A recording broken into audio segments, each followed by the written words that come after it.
Magandang hapon mga idol. Kakatapos ko nga lang magtrabaho and direkta tayo ngayon dito sa Vermosa. After shift, workout tayo ulit. Kita nyo naman, napakainit. So mag-warm up muna ako, tapos mag 10k easy run tayo ngayon. Let's go. Grabe talaga ahon dito sa Vermosa. Sheesh! 1k. Pag tumatakbo talaga ako dito sa Vermosa, laging nasa isip ko yung lupain dito kasi sobrang lalaki talaga. Tignan yung mga idol. Grabe yung mga nakabili ng bahay dito, no? Sana someday makakuha rin ako ng lote rito kahit hindi ganyan kalalaki. Tignan nyo tong bahay na to. Grabe, ang ganda. Okay.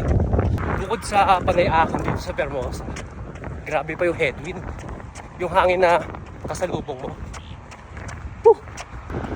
3k 4k 5k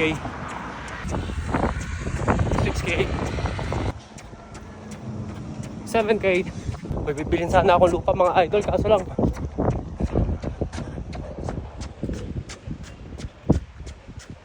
sold na kaagad. Sayang. Woo! 8k last 2.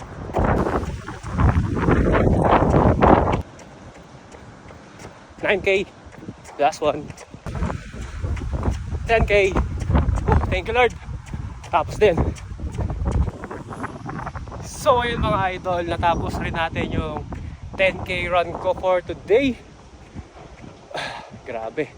Thank you Lord talaga. At meron ako laging lakas para tumakbo.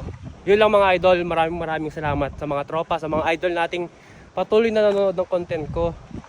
From sneaker review to this marathon era. Ngayon, Ironman yung binabala ko. Woo! Grabe. Yun lang mga idol, maraming salamat. I'll see you guys on my next run. Peace.